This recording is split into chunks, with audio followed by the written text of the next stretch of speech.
안녕하세요, 친구들. 지난주에는 죄가 무엇인가에 대해서 말씀을 나눴어요. 혹시 죄가 무엇인지 기억나는 친구가 있나요? 맞아요. 죄는 하나님의 법을 어기는 거예요.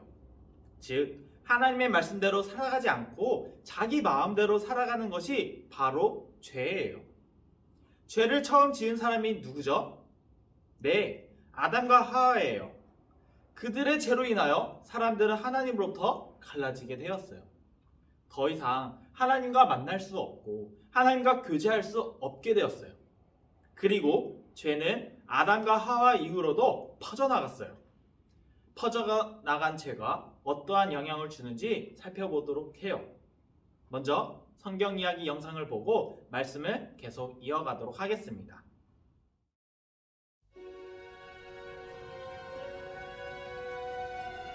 아담과 하와는 에덴 동산을 떠난 후에 가인과 아벨이라는 두 아들을 낳았어요. 아담과 하와가 죄를 지었기 때문에 가인과 아벨도 죄인으로 태어났죠. 아벨은 양을 치는 목자가 되었고 가인은 채소와 곡식을 기르는 농부가 되었어요. 어느 날 가인은 자신이 기른 농작물을 하나님께 제물로 드렸고 아벨도 처음 태어난 새끼 양을 하나님께 드렸어요. 하나님은 아벨의 제물은 받으셨지만 가인의 제물은 받지 않으셨어요. 가인은 너무나 화가 났어요. 하나님은 가인에게 물으셨어요. 왜 그렇게 화가 났느냐? 네가 올바른 일을 했다면 어찌하여 얼굴을 펴지 못하느냐? 하나님은 가인에게 경고하셨어요. 올바르게 행하지 않으면 죄가 문 앞에 엎드리고 있을 것이다. 죄가 너를 원하나 너는 죄를 다스려야 한다.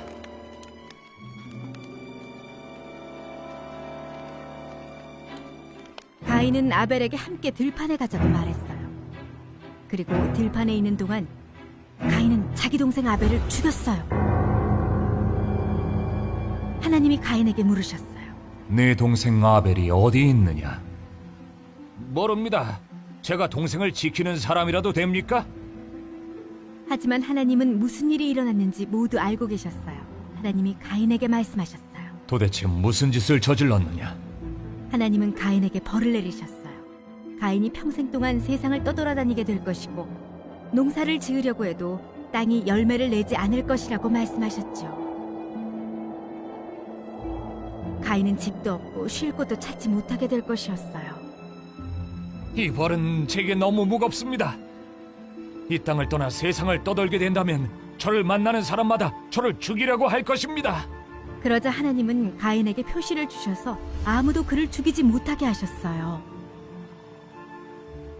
그 후 가인은 그 땅을 떠나 에덴 동산의 동쪽에 있는 노시라는 땅에 가서 살게 되었어요. 하나님은 아담과 하와에게 아들을 한 명 더 주셨어요. 그 아이의 이름은 셋이에요. 아담과 하와의 가족은 점점 늘어났어요. 셋은 자라서 에노스라는 아들을 낳았어요. 이때부터 사람들은 여호와의 이름을 부르기 시작했답니다. 하나님은 하와의 후손 중 하나가 죄와 죽음을 끝낼 것이라고 약속하셨어요. 가인은 그 구원자가 아니었어요. 가인은 부모인 아담과 하와처럼 죄인일 뿐이었죠. 사람들은 하나님의 약속을 믿으며 살아갔어요. 때가 되면 하나님이 죄인들을 구원하기 위해 아들을 보내실 거예요.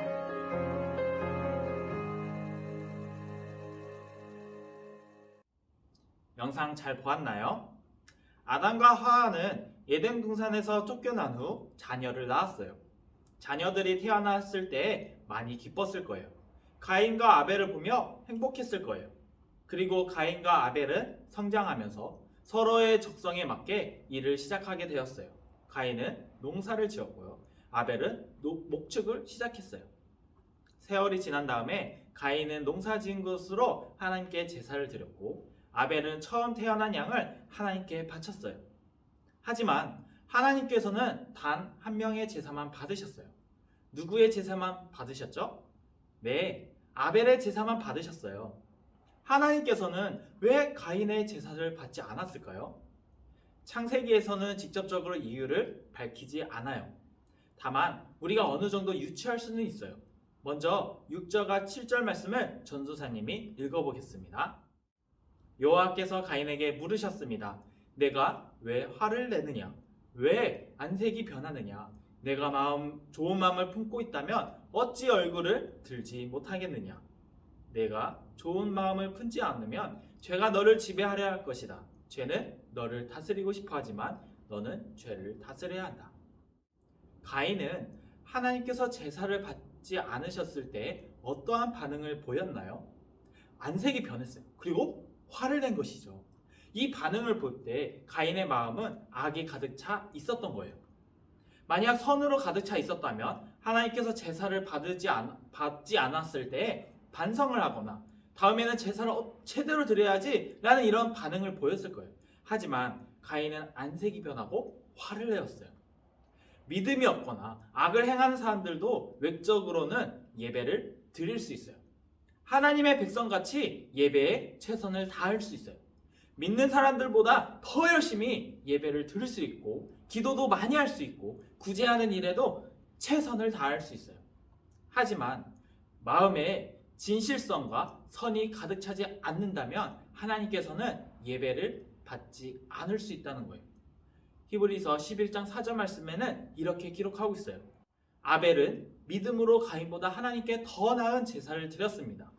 하나님께서는 아벨이 드린 제사를 기뻐 받으시고 그를 의인이라 부르셨습니다. 아벨은 죽었지만 여전히 그의 믿음을 통해 우리에게 말하고 있습니다. 아멘. 제사를 드릴 때 아벨과 가인은 큰 차이가 있었어요. 가장 큰 차이인 거예요. 바로 믿음의 유무예요. 아벨은 믿음으로 드렸고 가인은 그렇지 않았다는 거예요. 아벨은 하나님의 영광을 위하여 예배를 드린 반면에 가인은 단순히 의식적으로 드리거나 의무감에 예배를 드렸던 거예요. 아니면 자신을 위해서만 예배를 드린 거죠. 이것 또한 죄인 거예요. 결국에 가인은 자신의 화를 주체하지 못하여 자신의 동생 아벨을 죽이게 되었어요. 가인은 자신의 부모처럼 죄인이 된 거예요. 가인의 죄가 그를 하나님과 사람들로부터 갈라놓게 만드는 거예요. 살던 곳에서 쫓겨나 온 땅을 떠돌아다니게 되었어요. 가인은 자신이 너무 힘들어 하나님께 부탁을 드렸어요. 그러자 하나님은 불쌍히 여겨서 가인에게 표시를 해주셔서 아무도 그를 죽이지 못하게 보호하셨어요. 이후에 하나님은 아담과 하와에게 다른 아들을 주셨어요. 이름은 바로 셋이에요. 지난주에도 말씀을 드렸지만 하나님께서는 하와의 후손 중에서 약속하신 구원자를 보내신다고 말씀하셨어요. 하나님께서 약속하신 구원자는 이 셋의 후손을 따라 나타나게 되었어요. 그분이 바로 누구시죠? 바로 예수 그리스도예요. 하나님은 때가 되었을 때 약속대로 아들이신 예수님을 이 땅에 보내셔서 죄인들을 구원하신다고 약속하셨어요. 하나님은 죽어 마땅한 가인도 불쌍히 여겨서 표시를 해주심으로 보호하셨어요. 그러한 긍휼과 사랑의 마음으로 하나님은 우리에게 찾아오셔요. 아담과 하와 이후로 모든 사람이 죄를 짓는 죄인이 되었어요. 그것은 전도사님도 마찬가지고 우리 친구들 영상을 보는 우리 친구들도 하나님 앞에서는 모두가 죄인이에요. 하지만 하나님은 우리를 긍휼과 사랑의 마음으로 찾아오셔요. 우리가 예수님을 마음 가운데 모신다면 우리는 구원받을 수 있는 거예요. 가인은 그러하지 못하였기 때문에 구원을 받지 못했어요. 사랑하는 우리 지구촌 친구들, 우리 친구들 마음속에 예수님을 모시고 싶지 않은가요? 우리 마음속에 예수님을 모시지 않는다면 우리가 드리는 예배는 하나님께서 기뻐 받으시지 않아요. 우리는 마음속에 있는 죄를 버리고 하나님의 선한 마음을 담아야 돼요. 가인은 하나님께서 제사를 받지 않았을 때 마음에 죄가 가득하여 분노하고 안색이 변한 거예요. 그리고는 결국 질투심과 분노 폭발로 인하여 아벨을 죽이게 된 거예요. 그리고 아벨을 죽인 후에 하나님은 가인을 찾아오셨어요. 그리고 하나님은 가인에게 물으셨어요. 내 동생이 어디 있느냐? 하나님은 모든 것을 알고 계셨어요.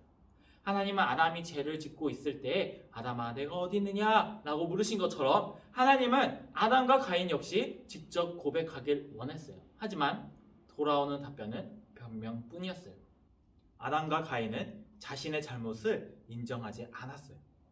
자신의 죄를 고백하고 용서를 빌지 않았던 거예요. 자, 우리 친구들은 어떠한가요? 여전히 마음속에 죄를 담고 살아가고 있나요? 죄를 다스리는 것이 아니라 죄로부터 다스림을 받고 있나요? 모두가 알고 있지만 우리의 힘으로는 죄를 이길 수가 없어요. 하지만 우리가 마음속에 예수님을 모시고 믿음으로 나아간다면 예수님께서는 죄를 이길 수 있는 힘을 우리에게 주신답니다. 우리 친구들, 마음속에 예수님을 모심으로 매일매일 죄로부터 승리하며 살아가는 우리 지구촌 친구들이 되기를 주님의 이름으로 축복합니다. 함께 기도하겠습니다. 사랑이 많으신 하나님, 하나님께서는 모든 것을 아십니다. 우리가 죄를 짓는 모든 것을 아시지만 하나님께서는 우리가 고백하기를 원하심을 깨닫게 되었습니다. 우리가 하나님께서 보내주신 유일한 아들 예수님 앞에 나와 회개할 수 있는 용기를 허락해 주세요. 그리고 예수님을 통하여 우리 마음 가운데 하나님의 마음을 품도록 도와주세요. 우리의 유일한 구원자이신 예수님을 우리에게 보내주셔서 너무나도 감사합니다. 예수님의 이름으로 기도합니다. 아멘.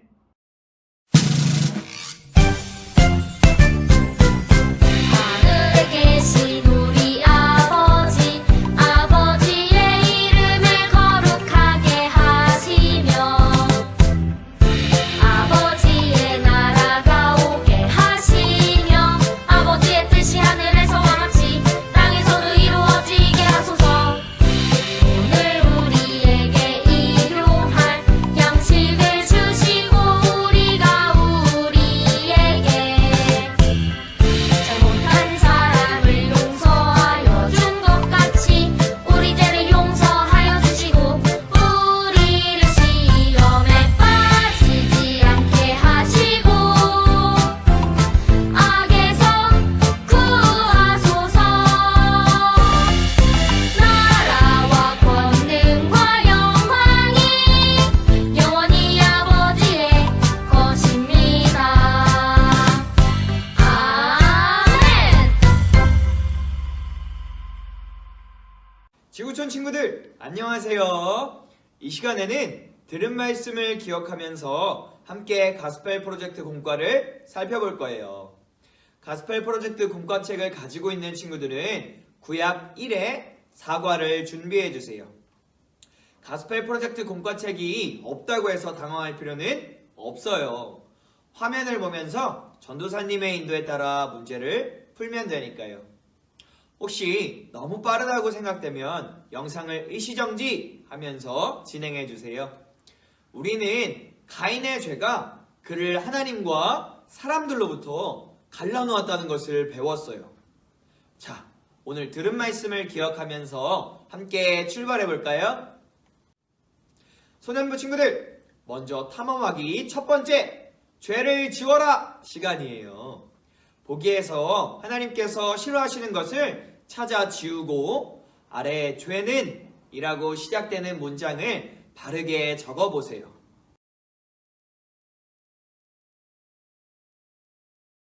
자, 완성된 문장을 큰 목소리로 함께 읽어볼까요? 잘했어요. 가인의 죄는 가인을 하나님과 함께 할 수 없게 만들었어요. 거룩하신 하나님과 죄인은 함께 할 수 없기 때문이에요.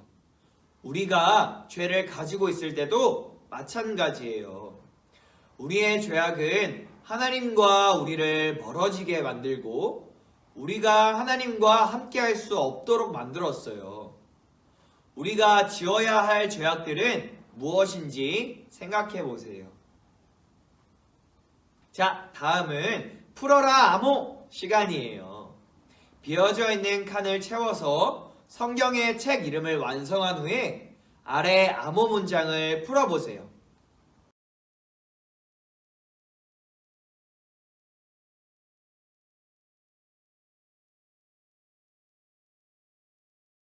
친구들, 암호 문장을 멋지게 완성했나요? 죄는 사람을 하나님뿐만 아니라 다른 사람과도 멀어지게 해요. 하지만 예수님은 우리가 다시 하나님과 사람들에게 가까워지게 해주세요. 예수님만이 죄와 죽음을 끝내실 수 있어요. 자, 이제 보물상자를 채울 시간이에요. 죄는 하나님과 사람의 관계뿐 아니라 사람과 사람 사이의 관계도 망가뜨려요. 혹시 나의 어떤 행동으로 인해서 다른 사람의 마음을 아프게 한 적이 있나요? 그 친구의 이름을 적어보고 그 친구에게 사과하고픈 내용을 적어보세요. 그리고 그 친구에게 용기 내서 사과해 보도록 해요.